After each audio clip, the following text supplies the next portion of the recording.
아멘. 좋으신 주님을 찬양합니다. 우리 좌우합되는 분들과 인사를 나눕니다. 반갑습니다. 환영합니다. 축복합니다. 비가 내리네요. 비가 내리고, 이런 비는 이렇게 한꺼번에 확 내리는 비가 아니고 촉촉히 내리는 비는 너무 좋은 비입니다. 아침에 맞으면서 제가 우산을 일부러 안 썼습니다. 맞으면서 참 너무 좋다. 이런 비는 농사 하시는 분들이 제일 반기는 비입니다. 갑자기 많이 내리는 비는 피해를 입혀요. 근데 너무 좋더라고요. 그래서 비 맞으면서 오늘도 주님께서 우리가 일용할 단비를 내려주시길 사모하면서 왔습니다. 사모함 그대로 우리 모두에게 은혜의 단비가 쏟아지는 새벽 되길 축복합니다.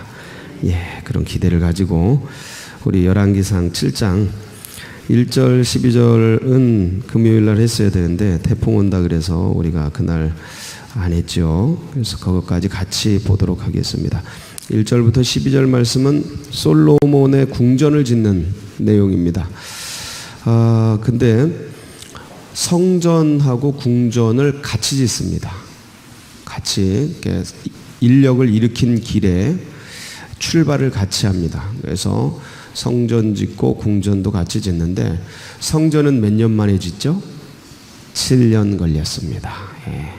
은혜의 숫자죠. 7년 걸렸고, 이 솔로몬의 궁전은 더 오래 걸리죠. 6년 더 짓습니다. 그래서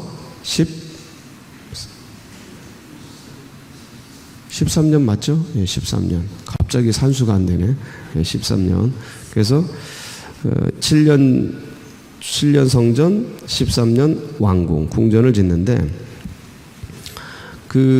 이제 그 얘기예요. 어떤 모양으로 졌다. 요 얘기인데, 요거를 가지고서 이제 어떤 분들이 제가 하여간 언제인지 이게 지난 이게 저의 개인적인 삶의 과정 속에서 배울 때에, 이 말씀을 들을 때에 어떤 목사님인지 기억은 안 나요. 그분이 그런 얘기를 하더라고요. 이게 성전은 7년밖에 안 짓고 궁전은 13년 동안 지어 이렇게 궁전에 더 열성을 쏟은 솔로몬이 이게 이때부터 뭔가 좀 이상했다, 이런 얘기를 하는 걸 저 들었어요. 근데 제가 이렇게 이제 그리고 그 근거가 진짜 성전은 7년밖에 안 짓고 왕궁은 13년을 줘? 이 솔로몬 좀 이상하네. 당연히 그때 그런 마음이 들었죠. 그렇게 관점을 가지고 얘기해 주셔서. 그래서 그동안 그렇게 생각을 해왔고, 이 솔로몬이 궁전을 더 소중히 여겼구나, 이런 생각을 해왔는데, 근데 이번에 이제 이렇게 묵상을 하면서, 그게 아니다라는 걸 이제 결론을 내렸습니다. 그게 아니고, 여러분, 그러니까 성전은 왜 짓는 거죠? 하나님께 예배드리려고, 그리고 법궤를 잘 보관하려고. 궁전은 왜 짓죠? 임금이 통치하려고. 그러니까 목적과 역할이 다르다. 건물이 성전은 작습니다. 저희 교회 3분의 2만 해요. 우리 본당 3분의 2만 해요. 안 커요. 성전은. 그 대신 성전 자체는 안 크는데 뜰이 크죠. 왜냐하면 뜰에서 다 하니까. 성전에서는 하는 거 없습니다. 제사장이 들어가서, 성소에 들어가서 떡 갈고 촛불 갈고 그런 거 정도, 기름 바꾸고 이런 거 정도 하는 거예요. 안 들어갑니다. 지성소에는 아예 안 들어가요. 대제사장이 1년에 한 번 들어갑니다. 7월 10일 날 대속죄일 날 한 번 들어가요. 안 들어가요. 그러니까 그렇게 클 필요가 없어요. 한 사람 들어가고 한두 사람 들어가고요. 이 정도예요. 그러니까 규모가 그렇게 크지 않아도 된다. 다만 무슨 절기 때나 행사 때 제사가 이제 큰 제물들이 많아야 되니까, 많이 이제 번제도 드리고 화목제도 드리고 해야 되니까 어디가 커야 되냐면 제단이 커야 돼요. 그러니까 제단 자체가 큰 것보다 불태우는 그 마당이 커야 돼요. 짐승들이 와서 대기하고 있고, 그 수많은 분들이 오순절 같은데 예를 들어서 올라올 때 이런 것 갖다 드리고 예배하고 뭐 수천 명씩 수만 명씩 올 텐데 그걸 다 감당하려면 뜰이 커야 되는 거예요. 이게 이제 목적과 역할이 다르기 때문에 저희 이 교회가 1년 만에 진 겁니다. 그거 아시죠?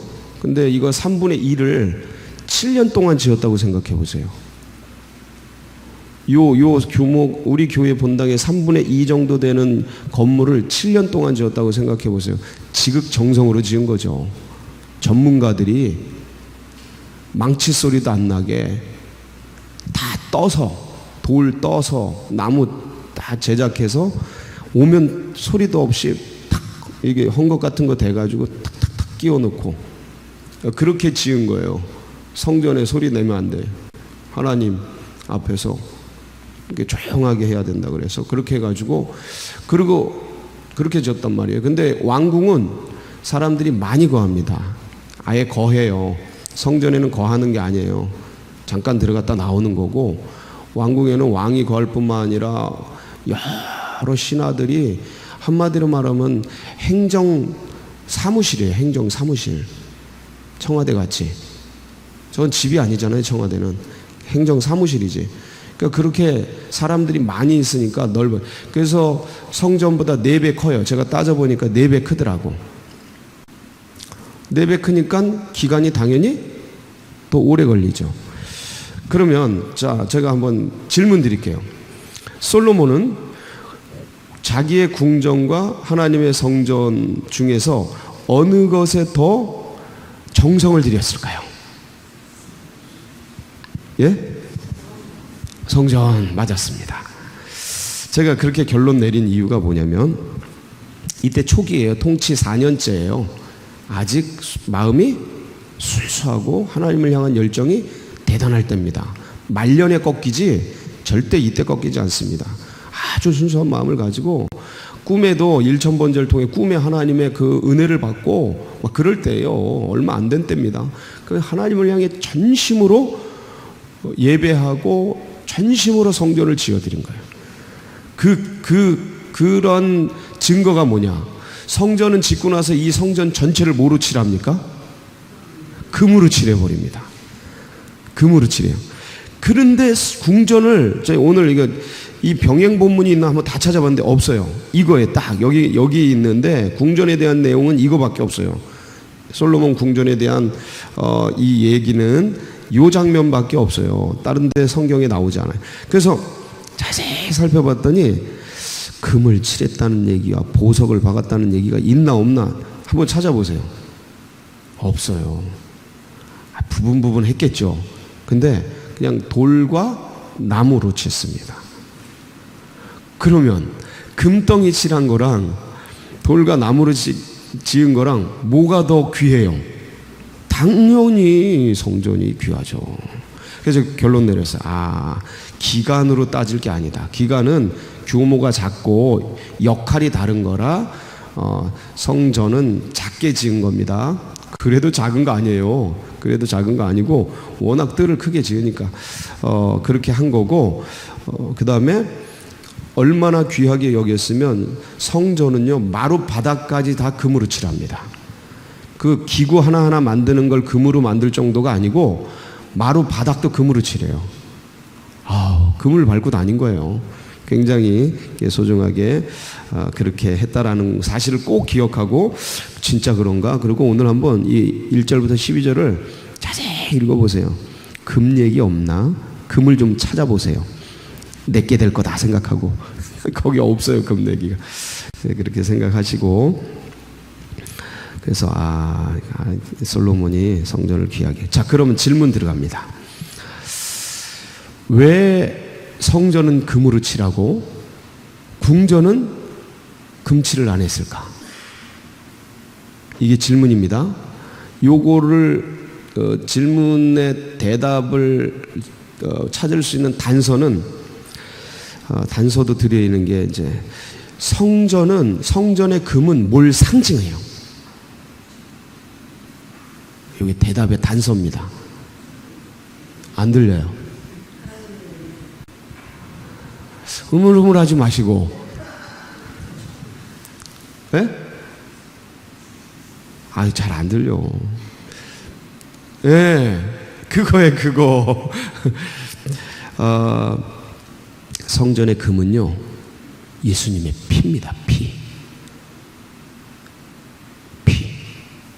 그 다 가리는 거예요. 금으로 가리는 거예요. 그래서 전 이 고민을 많이 했어요. 이거를 묵상하면서 왜 금칠을 했지 바닥까지? 성전이 뭐예요? 결국 우리가 되잖아요. 그러니까 예수 그리스도인데 그분이 우리 안에 들어 우리가 되잖아요. 이게 이 더러운 걸 뭐로 다 칠해요? 예수님의 피로 칠해야 성령이 들어오죠. 그냥은 못 들어와요. 이 백향목과 돌과 나무들 이거 그대로는 이 모양 이 모습 그대로는 거룩해질 수 없어요. 뭐로 칠했을 때 거룩해지는 거예요? 구약 개념으로 이 성전 개념으로는 금으로 칠했을 때. 우리 지금 신약 개념으로는 예수 그리스도의 피로 칠해졌을 때 거룩해지는 거예요. 그때 법궤가 들어오는 거고요. 그때 성령이 들어오는 거예요. 할렐루야. 그래 금칠을 한 거예요. 그래서 금칠을 한 거예요. 예수님의 피가 뭐다? 금이다. 새로운 개념이죠? 저도 이 성전을 묵상하면서 새로운 개념을 얻게 됐습니다. 너무 감사하고 금보다 더 귀한 예수 그리스도의 피. 비교할 게 없어서 금칠로 비교한 거예요. 비유한 거예요. 이 땅에 비교할 게 없잖아요. 금보다 더 소중한 게 어디 있어요? 그래서 그거를 칠해 놓은 거고 그게 뭔가 예수 그리스도의 피야. 그러니까 우리 그리스도의 피가 우리의 영혼을 적셔서 묻혀서 거룩해 하였으니 이보다 더 귀한 게 어디 있겠어요? 너무 감사하죠. 오늘도 그 주님의 피가 여러분을 날마다 더 귀하고 아름답게 죄를 씻고 소중하게 거룩하게 만드는 보배로운 피가 되길 축복합니다. 이렇게 하고 끝나는 게 아니에요. 이건 금요일 날 거. 자, 넘어갑니다. 오늘 거. 자, 야긴과 보아스. 오늘 두 기둥 만들죠? 한번 그림을 보겠습니다. 사진으로. 이거 백날 봐야 무슨 말인지 어떻게 알아요? 자, 이게 성전이고 기둥이 저거예요. 저렇게 주랑 끝에 두 개를 만들었다. 요 얘기예요. 너무 쉽죠? 자, 기둥을 저렇게 만들었어요. 돌아가면 저 기둥, 저 위에, 저 기둥 위에 머리를 저렇게 만든 거예요. 이쁘게. 이렇게 만든 거예요. 두 기둥. 저 기둥의 높이가 9m, 두께가 6m. 요거는 약간 좀 밸런스가 안 맞는데 길이가 너무 길게 만들었는데 두께가 좀 좁고. 근데 원래는 저 길이가 9m에 두께가 6m예요. 굉장히 두꺼워요. 되게 두꺼운 그런 기둥이에요. 약간 짱딸만한 그런 기둥이고 거기에 저 머리가 올라가는 거예요. 2.5m 저 머리가. 그래서 저렇게 됐고 그 다음에 그 앞에 바다 얘기가 나오죠. 바다는 뭐냐면 양동이에요. 대야. 물 받는 대야, 큰 대야. 다 아시죠? 그거를 저렇게 이쁘게 이제 조각해서 만들었고 노스로 그 밑에 소들 얘기가 나오는데 한번 볼까요? 좀 더 자세히 소. 예. 요 큰 대야에 물을 받는 거예요. 동서남북으로 소가 궁둥이를 안쪽으로 하고 머리를 바깥쪽으로 해서 12마리 소가 저렇게 있는 거예요. 저 12마리 소는 뭘 상징할까요? 12지파. 신약적으로는 12사도. 이렇게 되는 거예요. 전부 이유가 있고 다 상징이 있고 그런 거죠. 그래가지고 이렇게 야긴과 보아스라는 큰 성전 앞에 기둥을 만들었고 그다음 바다도 만들었다다. 요 얘기입니다. 자, 그럼 야긴과 보아스가 성전에 들어갈 때 큰 기둥으로서 성전 전체의 그 모습을 압도하고 그 어떤 장엄함을 보여주는 그런 기둥 역할을 하는데 여러분 사람도 오른팔과 왼팔이 있지 않습니까? 네, 오른팔 왼팔. 그래서 어떤 나라의 중요한 임무를 나라의 아니면 어떤 공동체의 중요한 인물들 하면 나에게 있어서 이분은 오른팔 같고 이분은 왼팔 같은 분이야. 이런 얘기를 하잖아요. 이제 야긴과 보아스에서 이제 그런 말들도 생긴 거고 그런 모습들도 이제 보이는 거죠. 기둥 같은 두 사람. 그래서 제가 생각을 해봤어요. 그러면 하나님에게 있어서 기둥 같은 두 분은 누굴까? 하나님에게 있어서. 그래서 하나님은 어떻게 우리가 알 수 있지? 하나님을 알 수 있는 두 기둥은 뭘까? 하나님은 뭐로 표현될까? 그러니까 처음에 하나님이 인간 세상에 표현될 때 자연과 인간으로 표현됩니다. 다시 한번. 그러니까 하나님 됨을 세상에 표현할 때 자연, 천하 만물을 6일 동안 만들고 여섯째 날 뭐 만들죠? 예, 그 인간을 만든단 말이에요. 그래서 자연과 인간으로 하나님이 표현돼요. 그 자연과 인간을 보면 뭐를 알 수 있어요? 지은이를 알 수 있죠. 곡을 알면 작곡한 작곡자의 마음을 알고 성품을 알 수 있듯이 이 자연과 인간을 보면 지은이를 알 수 있는 거죠. 그래서 하나님이 자연과 인간으로 표현돼. 자, 그러면 하나님 자신이 자연과 인간으로 표현되는데 완벽히 표현돼야 안 돼요? 안 됩니다, 다. 그건 인간이 알 수 있는 정도고. 자, 그러면 이렇게 한번 바꿔볼게요. 하나님은 인간이 하나님을 알 수 있도록 계시됐는데 이 자연과 인간 빼고 하나님은 뭐와 뭐로 우리에게 드러났을까요? 이 두 기둥 얘기를 하는 거예요. 그래서 제가 곰곰이 생각해요. 하나님은 인간에게 뭐와 뭐로 보여졌을까? 첫 번째는 예수 그리스도죠. 하나님 자신 전부가 인간이 이해할 수 있는 전부로 오신 분이 예수 그리스도예요. 자연은 다 표현 안 됩니다. 자연은 모호해요. 이성이 다 타락해 있기 때문에 자연을 보고 하나님을 안 건 다 모호해요. 그래서 안 되고 예수 그리스도를 보면 누구를 알아요? 하나님을 아는 거예요. 예, 그러니까 인간이 이해할 수 있는 하나님 전부로 오신 분이 예수 그리스도예요. 자, 근데 예수님이 사라졌어요.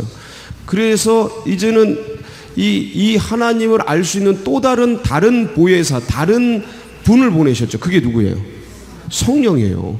그래서 하나님을 인간이 알 수 있는 두 가지 기둥이 뭐냐면 이 예수 그리스도와 성령이에요. 여러분 이걸 꼭 기억하셔야 됩니다.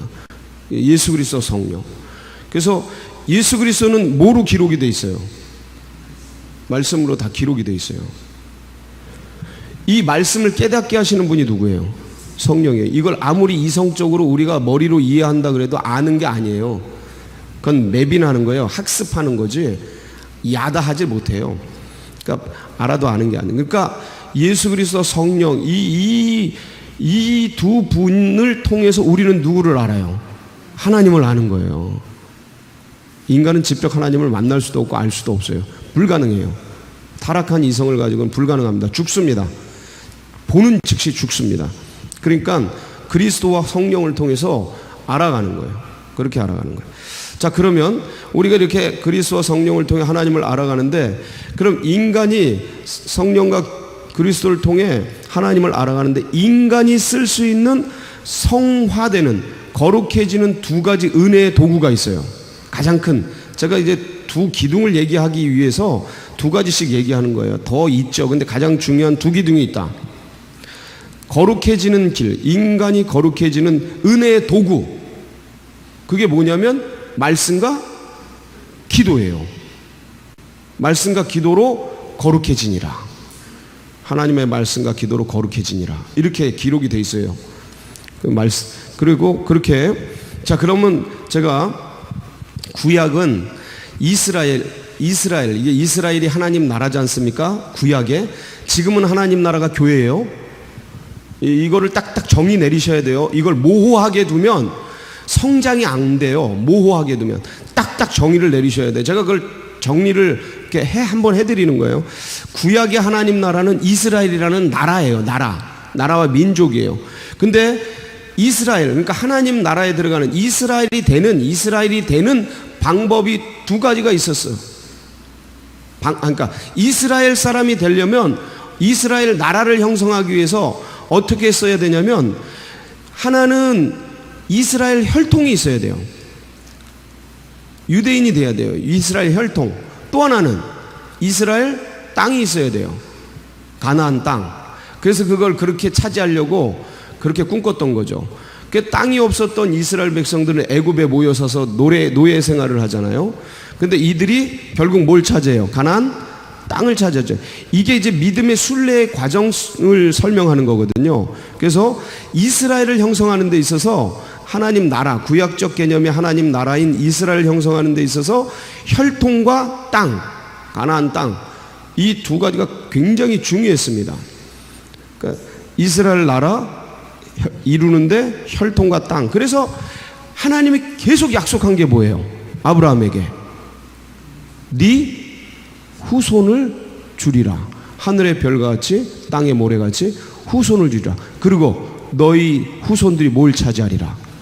땅을 차지하리라. 이 두 가지의 땅과 후손이 뭐냐면 혈통이에요. 피. 그래서 그 족보를 그렇게 기록하는 겁니다. 구약은 창세기부터 죽고 나서 하나 족보 피의 흐름이에요. 이게 예수 그리스도까지 피를 죽으라고 기록하는 거예요. 이해가 되시죠? 갑자기 왜 마태복음에서 아브라함과 다윗의 자손 예수 그리스도의 세계라 그러면서 족보를 쫙 얘기하고 창세기에서 족보를 얘기하고 왜 그렇게 족보가 많은지, 졸린 그 족보가 피 때문에 그래. 피, 혈통. 구약에는 이게 거의 목숨이었어요, 이들에게. 왜냐하면 이스라엘 나라가, 하나님 나라가 그거로 이루어지기 때문에. 자, 그러면 신약에 있어서는 뭐로 이루어질까요? 혈통이 뭐가 돼요? 신약에 있어서는, 그러니까 이스라엘인의 피, 혈통이 예수 그리스도의 피로 바뀌죠. 예수 그리스도의 피로 바뀝니다. 그리고 땅은 뭐예요? 사람들의 영혼이에요. 그러니까 예수 그리스도의 피는 뭐냐면 믿음이래요. 믿음. 이게 참, 이게 신약적 개념은 그거예요. 그래서 이 예수 그리스도의 믿음을 땅을 차지해야 된다는 거예요. 인간의 뭘 차지해야 된다는 거예요? 영혼. 인간의 마음. 이게 땅이라니까, 이제 변한 게.